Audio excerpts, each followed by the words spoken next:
A race car is driving down a long straight when suddenly it takes to the skies, flipping over backwards and landing outside the circuit's boundary. One of the most puzzling, famous and mysterious crashes in all of motorsport's history, and one of the most misunderstood. But behind the scenes, Mercedes were worried that this could happen, even before it eventually did. But looking at this section of the road, the car and the conditions it was racing in, it was all made absolutely clear what happened on that day. What could cause a race car to take flight?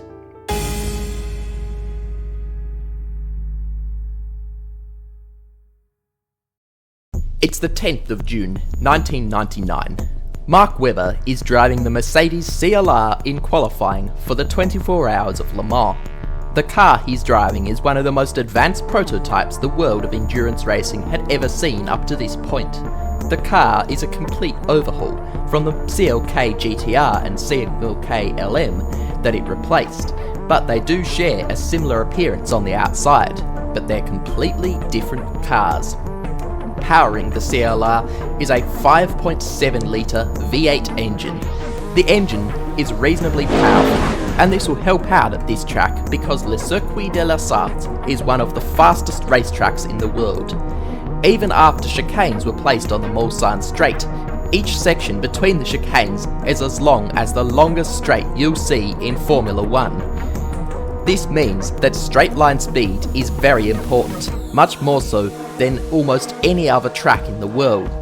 In fact, even Monza is more focused on cornering performance than Le Mans, so the 600 horsepower V8 will certainly help, but 600 horsepower isn't a crazy amount for a car racing at Le Mans. In the past, many other cars had more than 600 horsepower. The real way the Mercedes CLR was going to reach incredible top speeds was its low drag bodywork. Low drag bodywork is something Mercedes took to the extreme with the CLR, giving the car amazing straight line performance, something that driver Mark Webber must be ecstatic about. Joining Webber in the number 4 Mercedes is Marcel Thiemann, a promising driver who'd proven himself in single-seaters and was in 24 Hours of Le Mans debut. Rounding out the driver lineup was Jean-Marc Gounod. He already picked up a class win in 1997 in the McLaren F1 GTR in the GT1 class, finishing second overall. He was hoping to go one spot better in the overall rankings for the last Le Mans of the millennia. Mercedes would enter an additional 2 cars. Number 5 would be driven by 1993 Le Mans winner Christophe Bouchou, McLaren Mercedes test driver and previous year's Formula 3000 champion Nick Heidfeld, and Peter Dumbrek, who dominated the previous year's Japanese Formula 3 season. Finally, there was car 6. It was driven by Frank Lagorce, who drove in Formula 1 for 2 races for Ligier, former Lotus and Minardi F1 driver Pedro Lamy, and the most senior Mercedes factory driver at the time, and perhaps the most legendary Mercedes racing driver besides Lewis Hamilton, Bernd Schneider. Mark Webber is driving his Mercedes CLR, approaching the Indianapolis corner, when suddenly I did flip and saw the sky and the ground and the sky and the ground. The car takes to the skies, flying through the air and landing back on the track. This crash was not caught on camera, but the aftermath was. Webber's Mercedes was heavily damaged, but the car was repairable, and Webber was cleared medically to be allowed to drive the car again for the race. The Mercedes team at this point was still completely unaware that their car had an incredibly dangerous flaw. Prototype race cars had become airborne in the past, and this was usually put down to freak accidents. In 1998, Yannick Dalmas was driving a Porsche 911 GT1 at an American racetrack when his 911 suddenly took to the skies. In fact, Mercedes knew all about prototype cars getting airborne, as in 1985, a Sauber C8 powered by a Mercedes engine became airborne at Le Mans. Neither of these cars ever flew again. This was just another one in a series of airborne freak accidents, so at this point there was no reason to expect that the Mercedes CLR would ever take off again. It was a pretty logical line of thought as far as that's how these things usually went. In 1991, a Nissan R91 CP suffered a puncture at Fuji, spinning at high speed and becoming airborne as a result, landing in the gravel trap. Usually, when a car went flying, there was some sort of reason for it. A puncture, bodywork failing, or something similar. For Mercedes, the task was now to rebuild the destroyed car. Mercedes would stiffen the rear suspension on their cars after this incident. The idea here is that the rear suspension would resist any rearward pitch and would prevent the car from becoming airborne. The race was set to start at 4 p.m. on Saturday, ending at 4 p.m. the next day, the full circuit of the clock that gives the race its name. On Saturday morning, there is an additional session known as the warm-up session. That's between qualifying and the race. It's very rare in modern motorsport, but quite common back then, and they still do it at Le Mans. Shortly after the morning warm-up session was commenced, the three Mercedes CLRs were driving down the Mulsanne Straight together. Cars 5 and 6 passed a Chrysler Viper that was entered into the GTS class. Mark Webber was about to pass the Viper when once again the car got airborne. This time there were cameras which showed what was happening. It wasn't caught on video, but photos were taken, and this made it a lot clearer what was happening. The other two Mercedes CLRs made it over the same crest just fine, but for some reason the number 4 didn't. This is where looking back to the 1998 Porsche incident gives a crucial insight. The Porsche 911 GT1 car was following closely behind another Porsche, an LMP1 car, and right at the crest, liftoff. This is where a well-known quirk in race car aerodynamics becomes a problem. As race cars move through the air, they disturb the air behind them in many ways. Downforce on race cars is made by having a higher air pressure above the car than below the car. Since air pressure likes to try to equalise, the high pressure air will move sideways across the surface of the car to meet the low pressure air below until it spills over the edge. This is especially the case though with the wings, most notably the rear wing. Racing teams fit the wings with end plates to prevent this effect, but this doesn't prevent tip vortices entirely. There's also the upwash effect, where the air is kicked up into the sky behind the car, and the amount of complicated aero devices that the race cars have and other various bits like mirrors make for some extremely turbulent air behind another race car. Following race cars will usually notice this with reduced front end grip, since dirty air hits the car's front end first and has some time to clean itself up a little bit more before it hits the rear aero. The front loses comparatively more downforce than the rear. In the Porsche's case, that was enough to lift the front wheels into the air, launching the car over its rear wheels. Seeing what happened and the fact that it now happened to the same car twice in 2 days now, Mercedes began to take this threat more seriously. They further stiffened the rear suspension and added canards to the front of the car to increase front downforce. This would fix the downforce of the car, producing better balance so that even when some downforce was lost at the front, it wouldn't take off, supposedly. But not everyone was convinced. McLaren, at the time, were in a full partnership with Mercedes, with McLaren effectively the works Mercedes team in Formula 1 at the time, having won the previous year's World Championship. Mercedes decided to consult McLaren's lead designer, Adrian Newey, and Newey recommended that Mercedes not start the race with the CLRs. He believed that the CLR's aerodynamic concept was too flawed to make any trackside fixes to the car, and they'd need more work done to it before they could make it race safely. Mercedes, however, were not convinced by Adrian Newey, instead putting it to a vote among the drivers whether they should race or not. The drivers voted to race, but it was not unanimous. The decision, however, was made.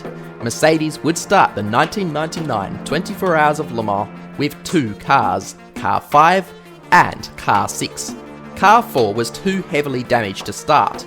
Adrian Newey's warning had fallen on somewhat deaf ears. With the dirty air effect noted, Mercedes gave additional instructions to their drivers to not follow other cars closely when approaching a crest of a hill, and to pull out of the slipstream to the side.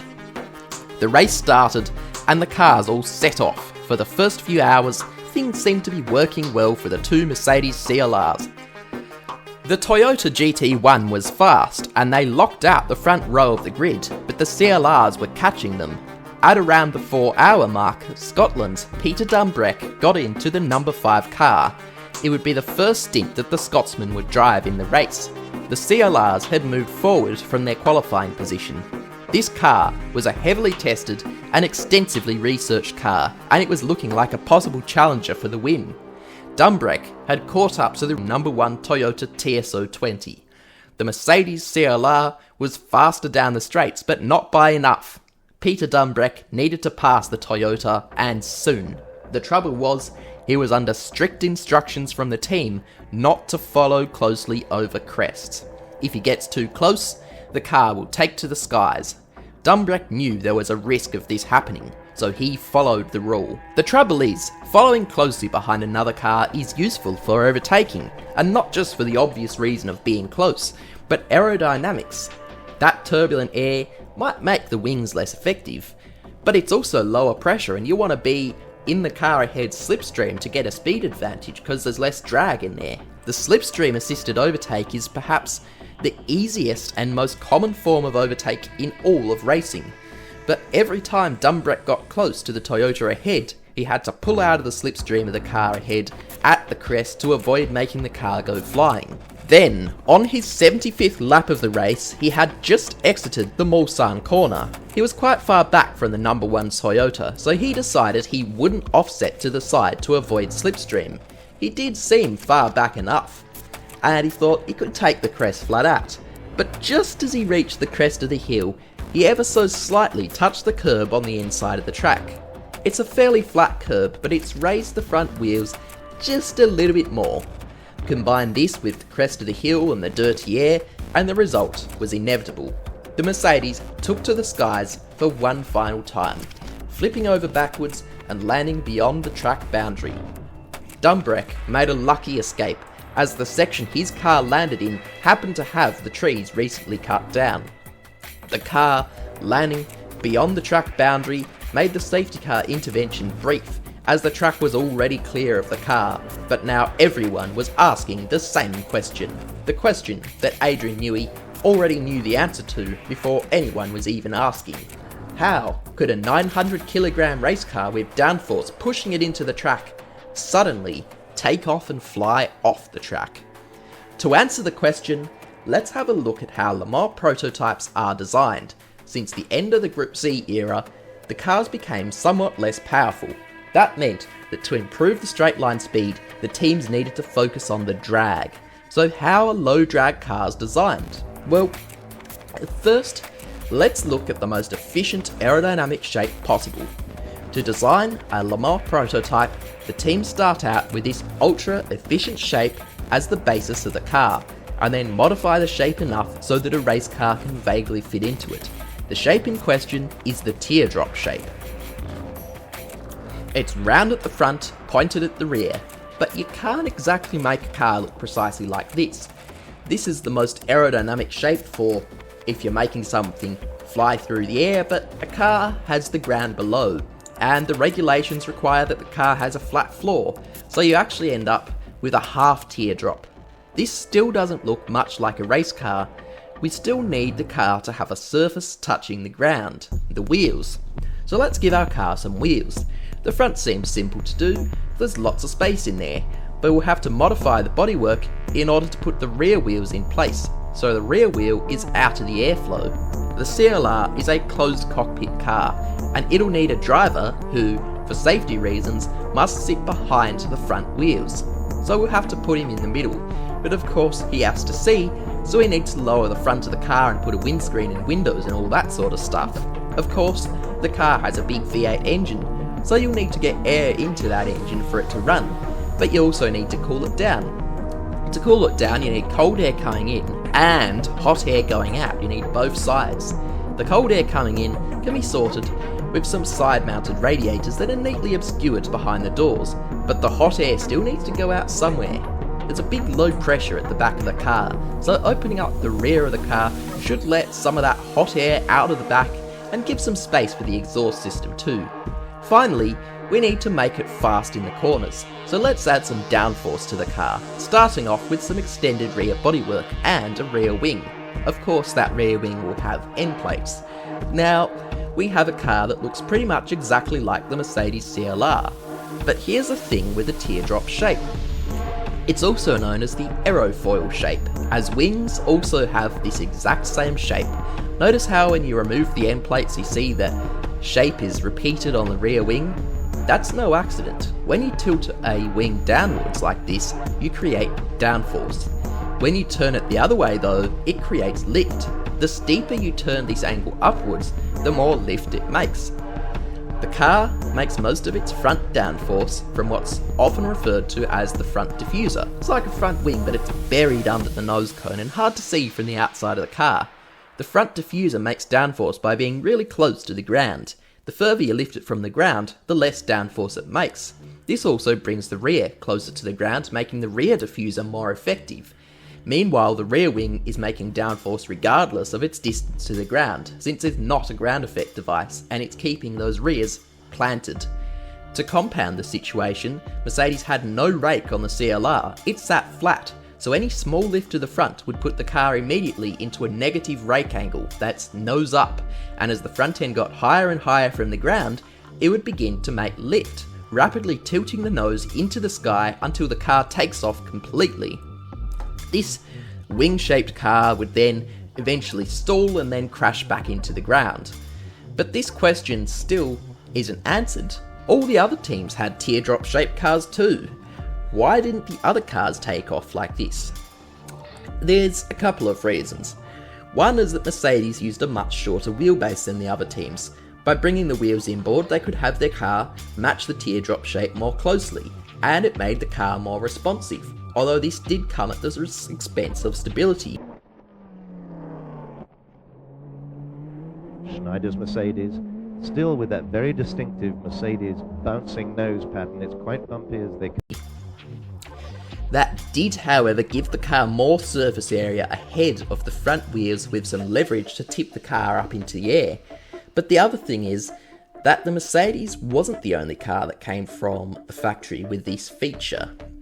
There was the Porsche 911 GT1, which did it the year prior, and the very next year at a racetrack in America, a BMW V12 LMR also took off.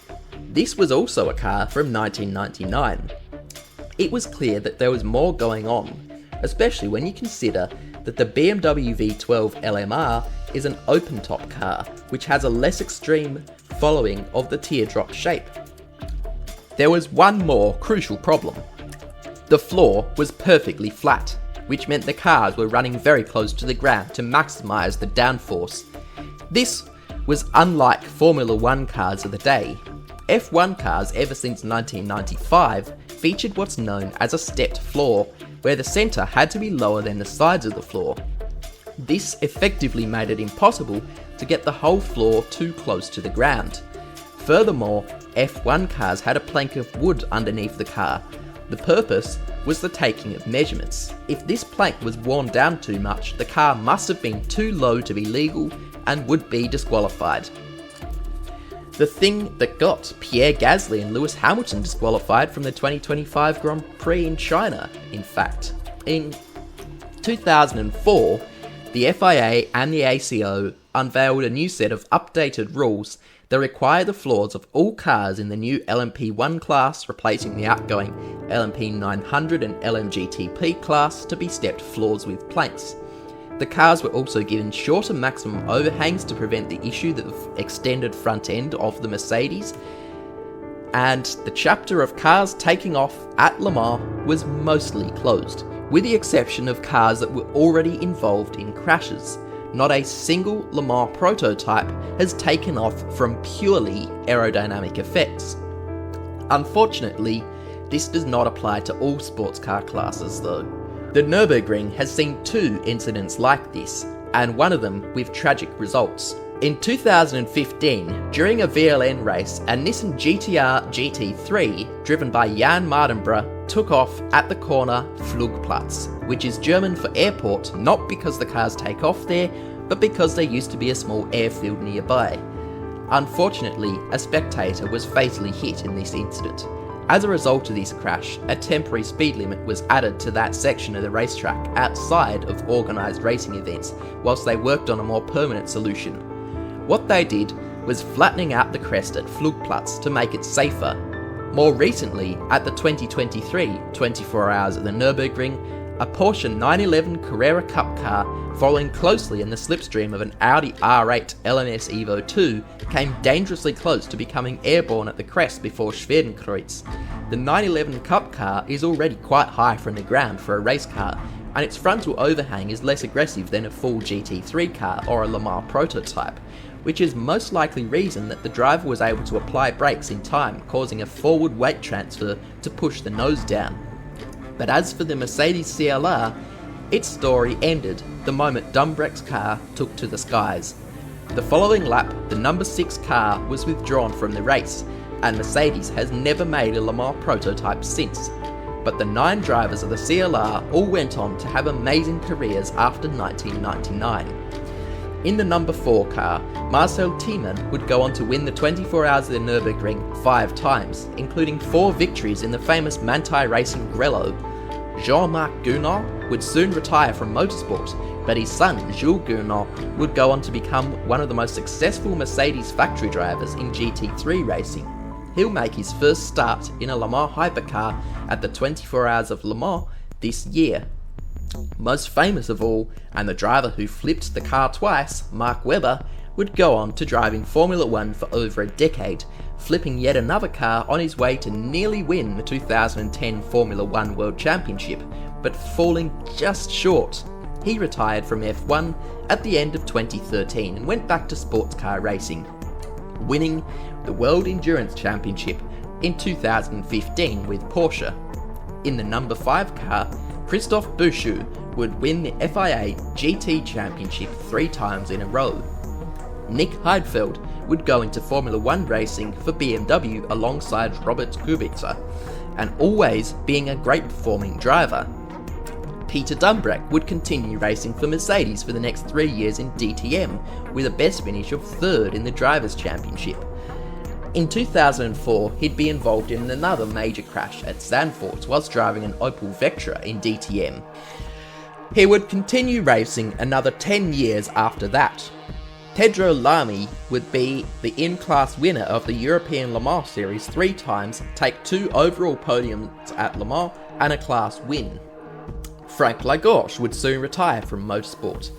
Bernd Schneider, who had already won the FIA GT Championship as well as the DTM in 1995, would go on to be arguably the most successful touring car driver of all time, winning the DTM Championship in 2000, 2001, 2003 and 2006, as well as winning the 2013 Bathurst 12 Hour and the 2013 Nürburgring 24 Hour, along with the 2016 Nürburgring 24 Hour.